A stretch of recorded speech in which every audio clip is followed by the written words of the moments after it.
Welcome ladies and gents into part one of this Reef tank shadow box background build.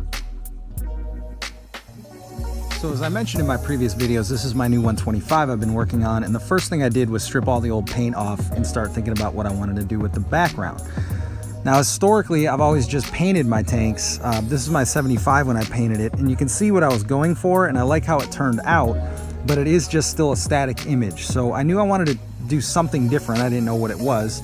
So I started digging around and I came across this awesome thread on Reef Central. I'll post a link in the description if you have not seen this yet.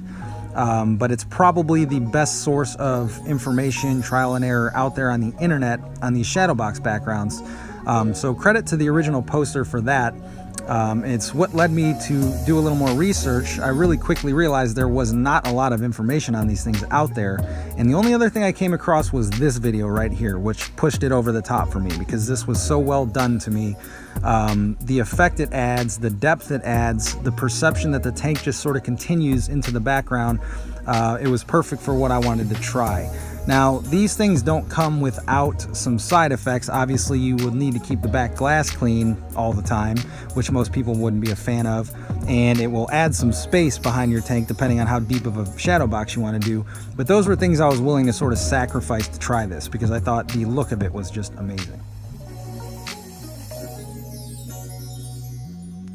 So a couple things I wanted to focus on with this build. Number one was cost, specifically with the piece of blue acrylic that's called for in most of these designs. I wasn't prepared to spend that kind of money on a piece of acrylic for a 6-foot tank. Even if it was an 1/8 inch, blue acrylic that large, it would just be a massive expense, so I needed to find a solution to that. Also, I wanted to build the frame as light as possible.